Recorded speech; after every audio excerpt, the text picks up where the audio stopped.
Welcome, Danielle, to the Fluent Reads podcast. How are you doing today? I'm doing fantastic. Thank you.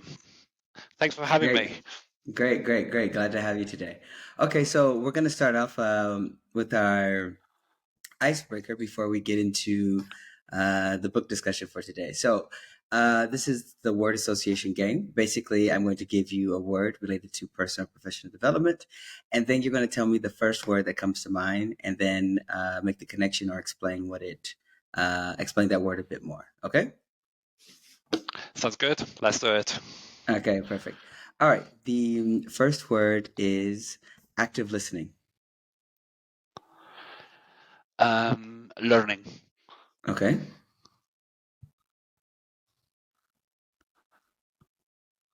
Do you want me to tell you See, why I came yes, up yes, with yes, learning? yes.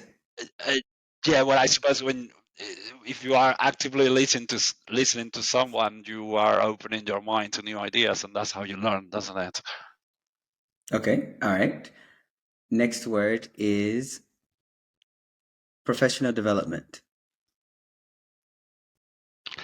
Reading. Okay. I think that reading is probably the best way to develop yourself professionally. Okay. All right. And the last word is emotional intelligence. Um, Attitude. All right. I well, I believe yeah, emotional intelligence can maybe help you to be more sympathetic to other people and be a better listener. So that's why I Okay. think it's an attitude. Okay. Perfect. All right. So tell us why Yeah, you did I like. pass? Yes, yes. There's no pass or fail, so perfectly fine. It's just a icebreaker activity to get started. Okay, so Fair let's enough. so tell us why you like reading nonfiction books like the Personal MBA in English. Well, I like reading these type of business books because they usually teach you a lot of new ideas. It's a way of being able to access the knowledge and the wisdom of people you wouldn't otherwise have access to. That's basically I would say the main reasons. Okay, okay, perfect. Tell us a little bit about your reading experience in English when you read books like this. Well, in general, reading has always been my go-to method to increase my vocabulary because Okay. you are being exposed to more complex ideas in written. That's how you can it forces you to try to understand this type of vocabulary. That's why I think it's great to read English. Okay, all right. Okay, so how do these nonfiction books in English help you for your own personal professional growth?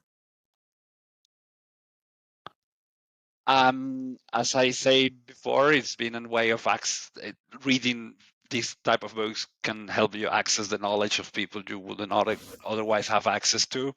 And in my particular case, it's been a situation of pick and mix. I've been picking up books that I felt I had knowledge that I needed at that moment. So it was a way of building my own knowledge as I go, Okay, so to speak. okay, okay, all right, perfect. Okay, so now we're gonna go to the next part. We're Good. gonna get into the book summary. Okay, so today we're going to be talking about the Personal MBA, Master the Art of Business by Josh Kaufman. Okay, so can you tell us a little bit of what this book is about, Daniel? Sure. Well, this is the personal MBA. Have it here Okay. by Josh Kaufman. It is basically a book that starts with the belief that that bus- business masters are overvalued. They probably have some of them can be good, some of them are more prestigious, but they don't necessarily teach you what are the keys to succeed in business. Right? So uh, they go on to teach you some basic concepts in business that can sort of give you the basic knowledge you need to run a business. But I think basically the main idea is that um, being successful at business is a matter of giving value to people, and is an attitude that you will never learn at a school. Okay. Okay. All right. Sounds interesting. So now we're going to get into the book. So you gave me your three favorite quotes and three key takeaways. So let's start with your first quote. Okay, In yeah. the My first quote is that. Oh, you Sorry, read it, yeah. yes, yes. Sorry. Okay. So in the long term, possessing an MBA does not correlate with measures of success. Yeah, that's right. Actually, this is based in a study, funnily enough, made by some master's schools, or an association of master's schools in the US, which is basically they study the people who take masters, and being successful or not doesn't really have anything to do with what you learned at an MBA. Rather, it has to do more with your attitude and your predisposition. Okay. Okay. All right. The second quote. Yeah. Business schools don't create successful people. They simply accept them, then take credit for their success. Yeah, well, mostly I think what the author says is that most business schools sell prestige rather than knowledge, and normally that prestige is taken out of the students that attend these type of schools. Okay. I think that's basically the key idea behind this quote. Okay. All right. And the last quote is Yeah. learn anything you can from your competition and then create something even more valuable. Yes, what the author recommends in terms of creating or building successful businesses is study well the competition and see where you can see opportunities to offer more value to what is existing. And it is important to challenge the commonly held beliefs. And the way Okay. you get there is by basically understanding the market environment. Okay. All right. Okay. So let's move on to your takeaways. Your first takeaway is a successful business is one that creates value for their customers. Yeah, this is an ongoing theme along all the book. Is like giving value is what differentiates a successful business from the rest. Is basically what makes you stand out. But there are many different ways of creating values. Some of them can be related to making things easier for your customers, or giving them a product that makes their life easier, or so on. That's definitely one of the key teachings from the book. Okay. All right. The second one is MBA programs often push into their students a set of knowledge that is too abstract and hardly actionable.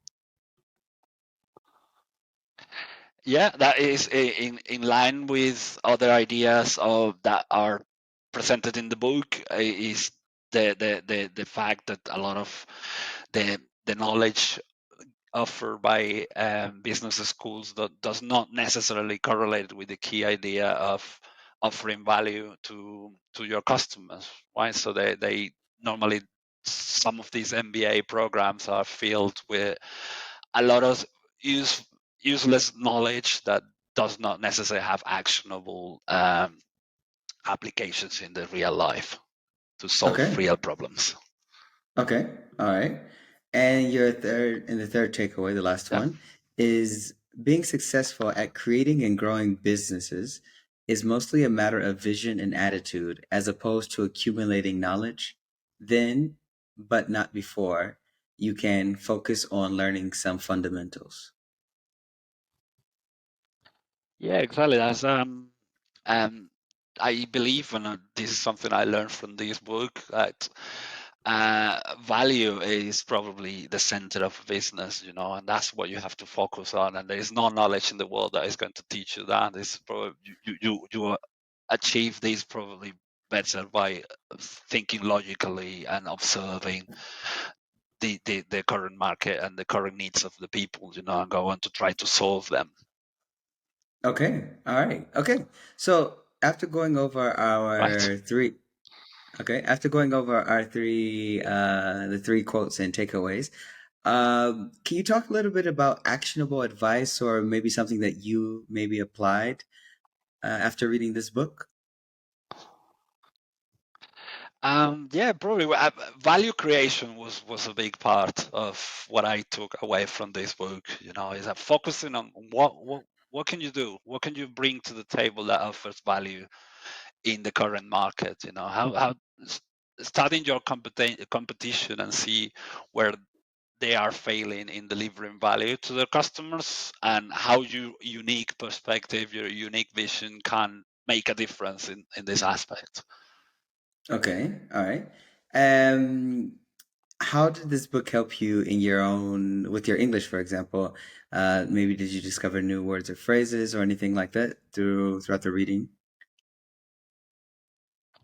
Yeah, well, when probably 50% of the book is like actual pieces of knowledge that are necessary to grasp the fundamental aspects of a business.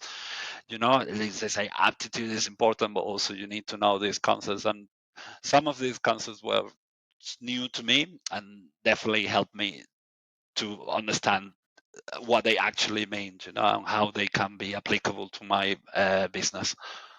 Okay, okay, all right.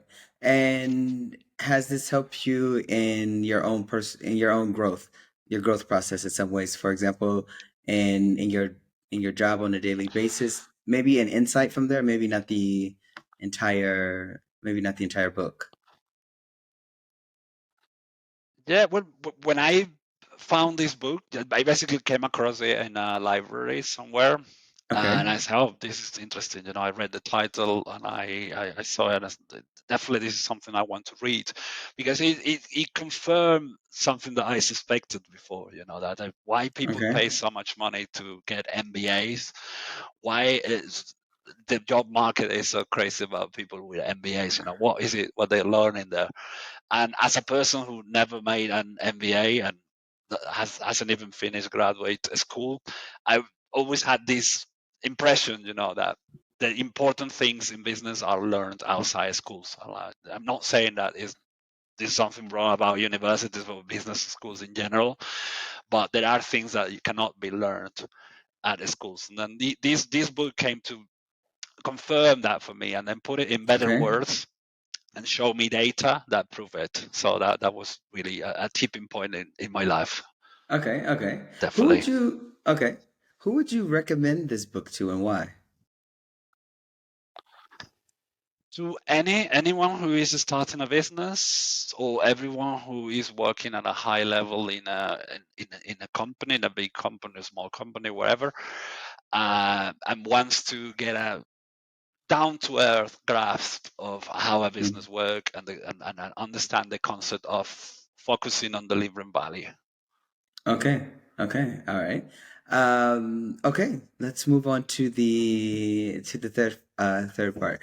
What advice would you give someone for improving their English through reading books like this, nonfiction books? I would say, well, I most of the books I read in English are written by English speaking authors. So I think when you go to the source, you go into a different level of understanding. You can read a translation, and probably translations can be great, can give you a good idea. But when you go to the source, you understand things at a different level, at another level. And I definitely recommend people to try to go the original language if they can.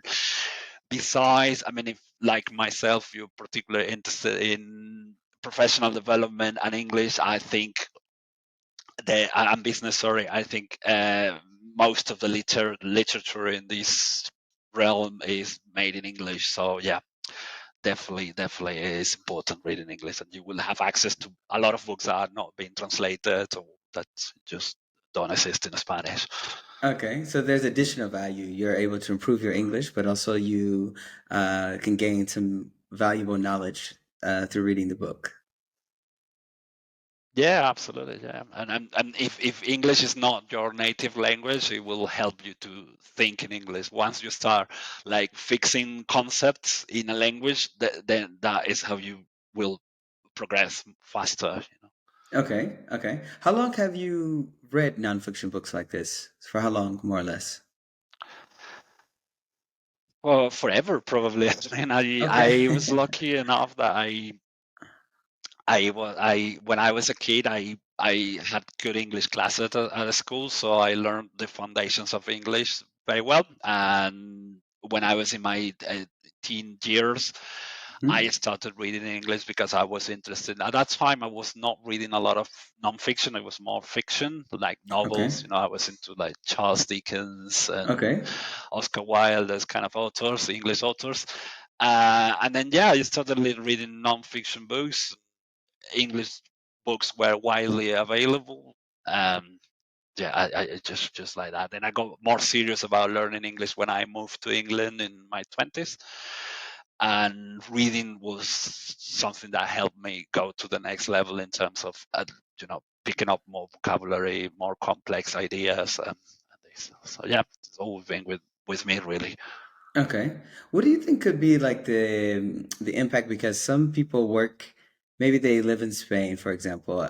They work in a multinational, or maybe they are not, but they have to use English at their job. What do you think could be the benefit of individuals or even teams reading nonfictions either together or just becoming in allowing it to become more popular within an organization?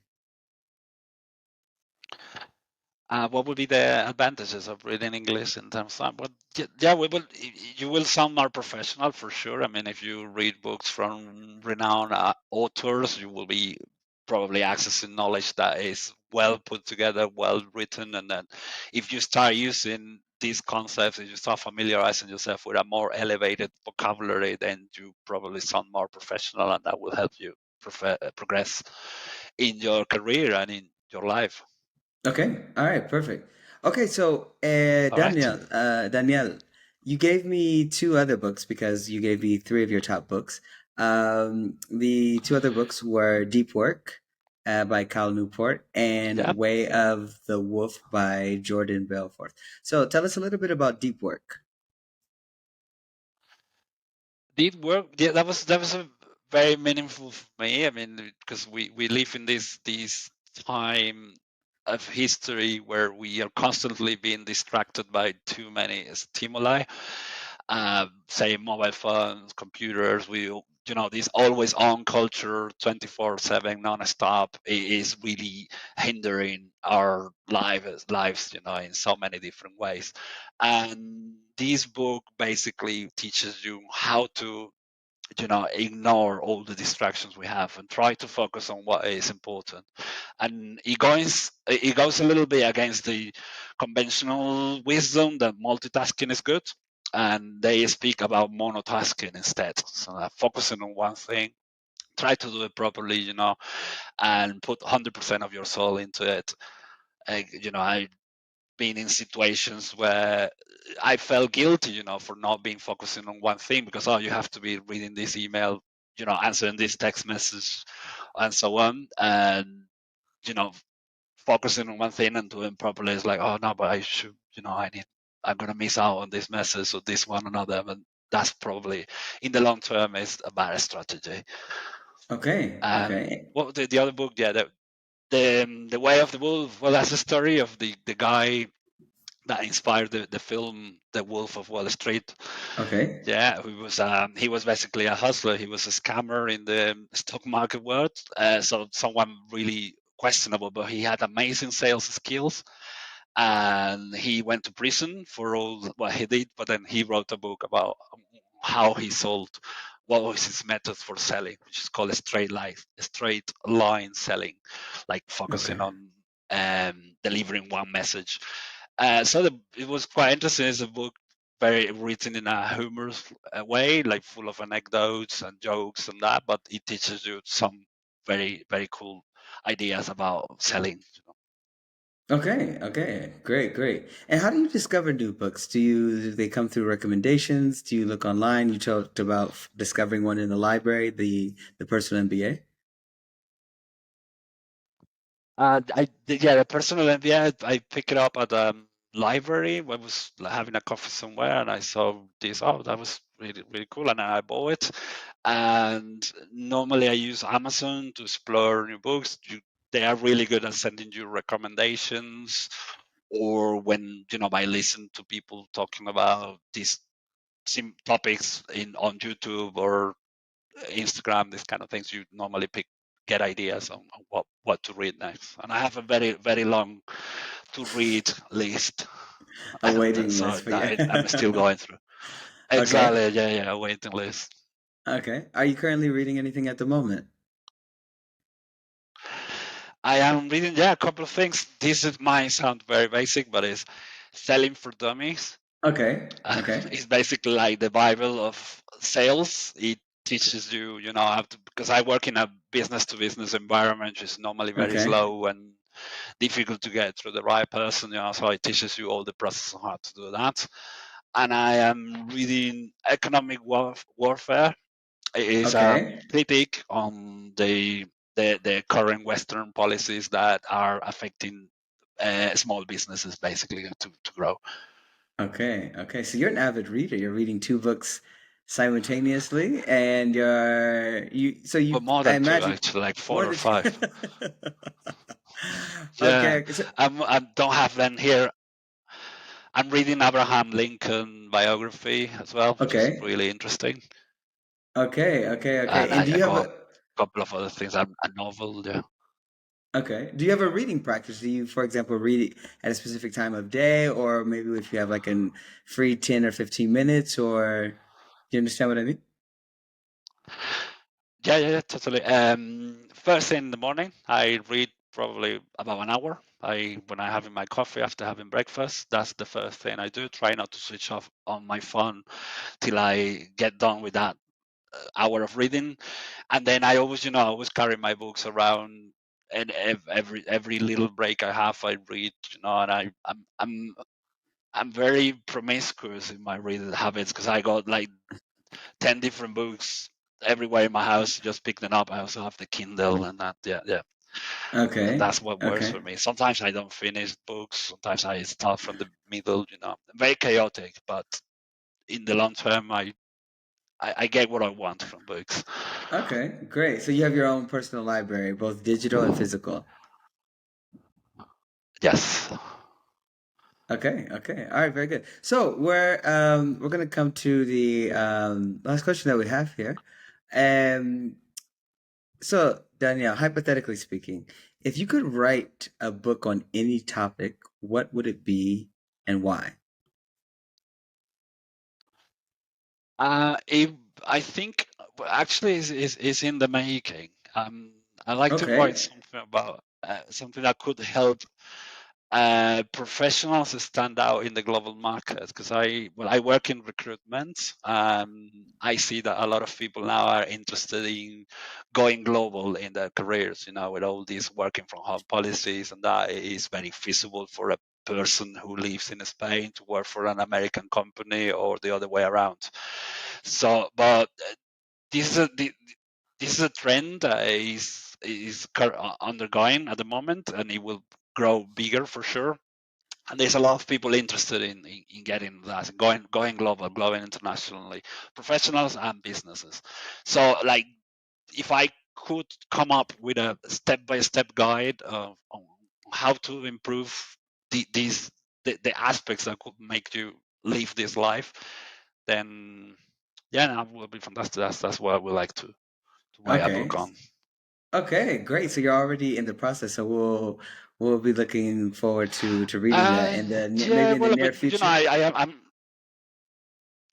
hopefully, yeah. Well, I'm in the front line, so I see the changes in the job market. As I say, I work in recruitment, and so I got like a lot of ideas on how this could work. How could this could be a book?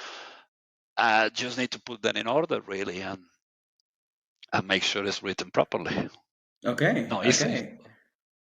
No, but it's a gratifying process. I imagine. I mean, I've started a couple myself, but I'm not far along. But I think it's also Yeah, important to enjoy the process. I mean, you have a wealth of knowledge based on, the books that you've read, your own personal experience. So essentially, the knowledge is there. yeah. Simply, you just have to maybe perhaps organize it, or find the time to actually write it down. But I think you already probably have an interesting book just based on what you've told us today on your experience and your love for reading. Thank you. Let's see. Okay. Do I you heard listen that to? the Sorry. three Yeah. big things. Yeah. Now, I heard that the Continue. big three things that you can do in your life is write a book, have a child, and plant a tree. Exactly. I Those are so the far three have top. only planted a tree. So maybe even 2 out of 3 is good.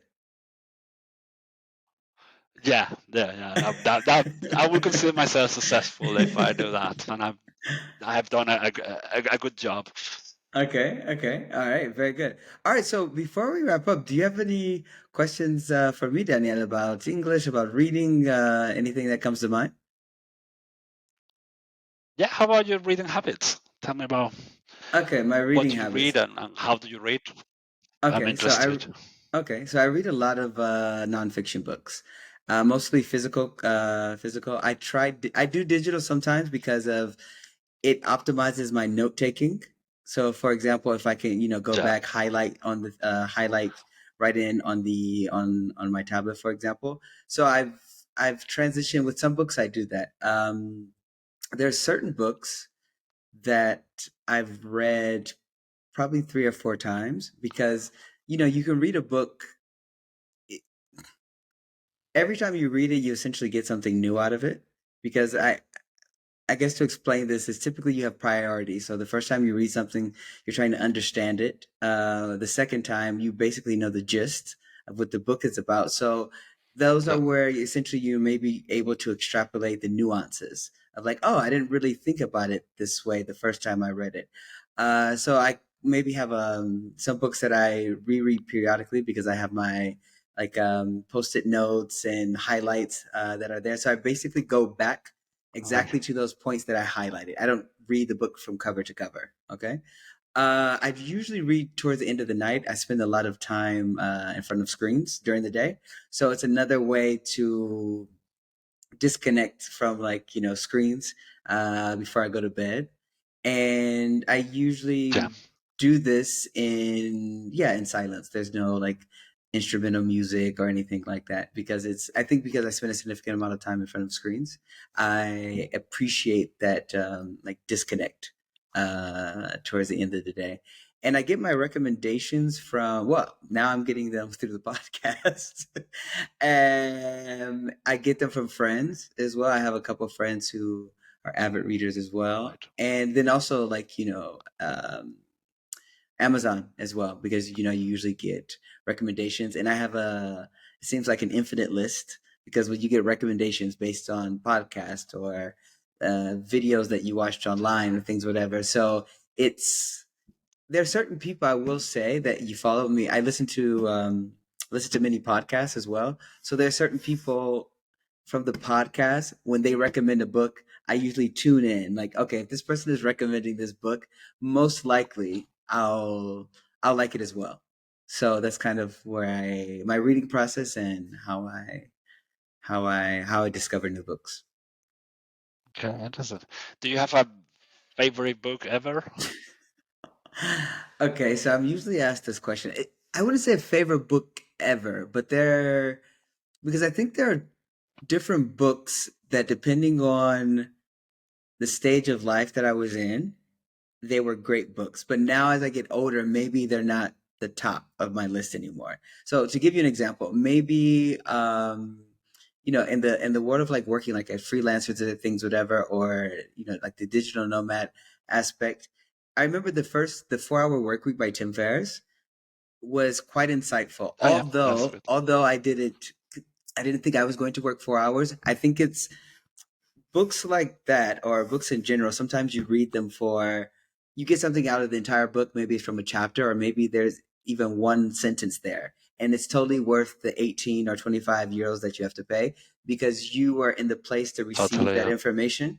So that's why it's always great. So, but right now that wouldn't be at the top of my list, but years ago it was. Another one, because sometimes when we want to embark on a new project, whether it's a podcast or creating something or writing or anything like that, The World of Art by Stephen Pressfield, I usually recommend this book because typically in the creative process, when you're building something or doing something, we have something as he refers to as resistance. And basically, this resistance is basically the force that keeps you from doing something that you essentially know that you should be doing. It's kind of like pushing you in a positive direction, Yeah, but you may think of, oh, I don't have time or I'm not tired. So you find these creative excuses to essentially not doing that. So he basically takes you on a journey from, and it's a short book, from being an amateur, being the amateur stage, the beginner, where you come up with these excuses, to essentially turning pro, to being the professional, even if it's not, for example, if you're writing great work, create the practice, sit down, write those 10, 15 minutes, 1 hour, etc. And through that, essentially, this is how you cultivate this habit. So it's a book, it's probably one of my favorite books because on a daily basis, I experience the resistance. I experience, maybe I'm not going to do this video. Maybe I'm not going to, you understand what I mean? It's always, you always kind of have totally, yeah. that inner voice that's kind of like fighting against, it's kind of like the antagonist, the adversary in some way of your creativity. So it's a book that I've reread several times um to do that. And a book, another one I would say, and also as an author and podcast, I would recommend Seth Godin. Seth Godin he's known for I know. marketing as like a marketing god, and but he has a podcast, Akimbo, which it's not, he talks about a little bit of everything, but what I like about it is I consider him a well-informed and very intelligent person. So he facilitates, critical thinking through his podcast and also through his books or whatever. So I would recommend. I haven't read all of them, but I've read some of his books. For example, the Purple Cow, like to stand out essentially in a world that's saturated with people.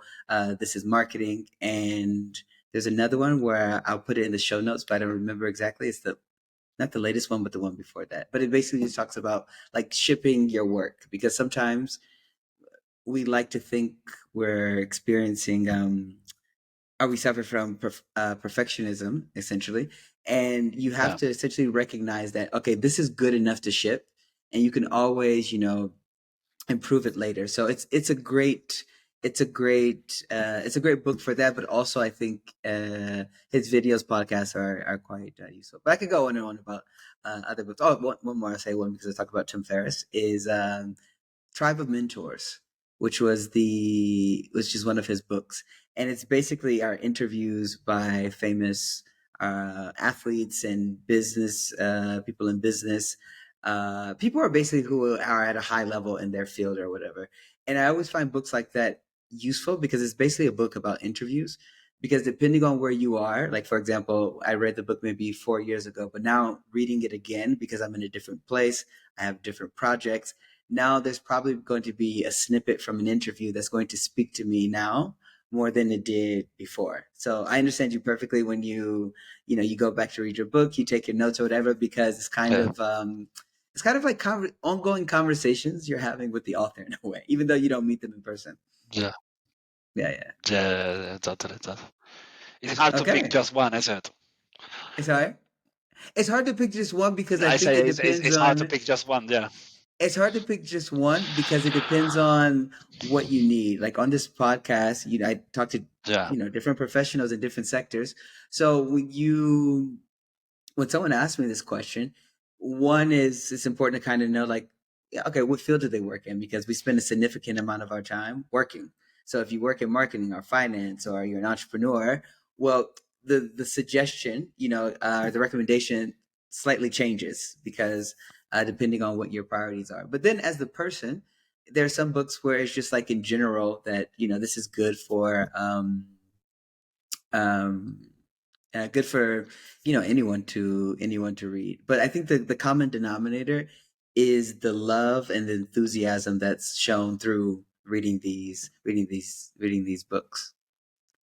Yeah, Okay. interesting. All right. Perfect. So yeah, Perfect. So thank you very much, Danielle, for sharing your recommendations with us, telling us more about the book we focused on today, The Personal MBA. And I wish you all the best, especially on your creative process and your writing that you're currently doing at the moment. thank you, Mark. Pleasure to be here.